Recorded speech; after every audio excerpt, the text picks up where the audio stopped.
Leading us off at 6 o'clock this morning, we're getting a better look at Helene's damage spread across our Pinellas County beaches. Yeah, and it is extensive. 10 Tampa Bay's Jenny Dean is on Clearwater Beach for us this morning, where home and business owners are already hard at work cleaning up. Jenny.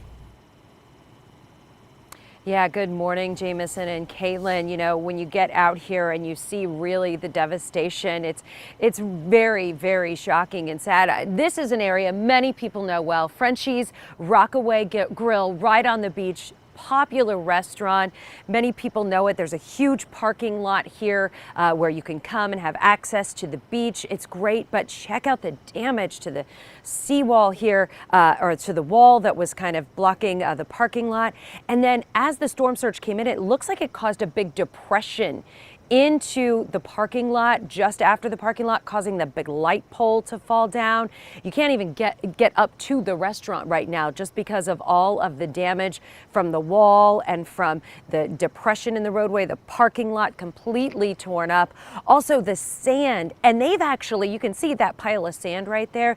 You can tell they have taken sand from all over this area and just made huge piles of it right here in the parking lots and in the different areas where they can make these 6, 7, 8 foot piles of sand just to have a place to put it. Now, as we were driving out here, there were you could see that there was power in some places, which could be generators. There's sporadic power out here along the beaches, we're told, but not everybody's back. You could see dark spots along the way, and you know, the power being out is making a bad situation even worse for so many of the residents. And you know, you can see that just about any home or business at ground level took on water. Some places literally unrecognizable from all the damage and sand left behind from the storm surge.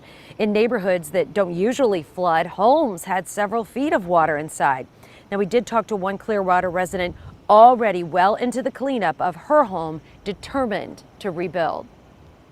Right now we're trying to get all the wet stuff out and just start the cleanup, and then once we get that done, then we'll just get some contractors in to rebuild it. You know, Elisa was telling us that she's still just numb.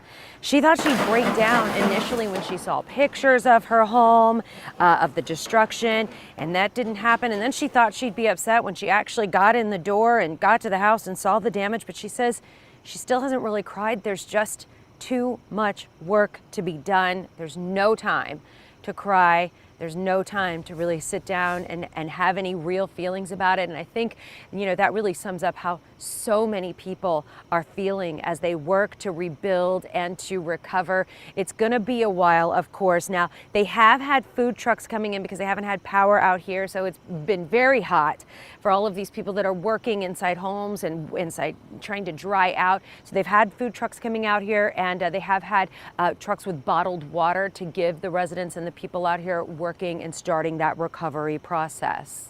Yeah, Jenny, you know, they're so numb right now. They kind of have a one-track mind here to clean up. I know they're still restricting access to the Pinellas beaches to residents and business owners, but that area relies so much on tourism and visitors. Do we have any idea when they might reopen the beaches to everyone?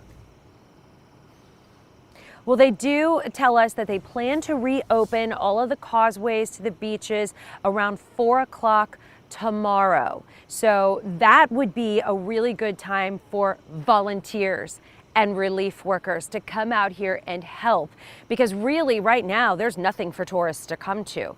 You know, they need to get this place rebuilt to make, because you're right, they do depend on tourist dollars all along the beaches through here. But you know, people that have booked rooms to stay, you know, in the coming weeks, there's no place to stay. These hotels, these condos, anything on the first floor, many of the pools are so badly damaged that it's going to take a little while to rebuild, weeks, months even, before there's any sense of getting back to some sort of normalcy here in Clearwater Beach. We're live in Clearwater. Jenny Dean, 10 Tampa Bay. Yeah, long road ahead, Jenny, and a big community lift.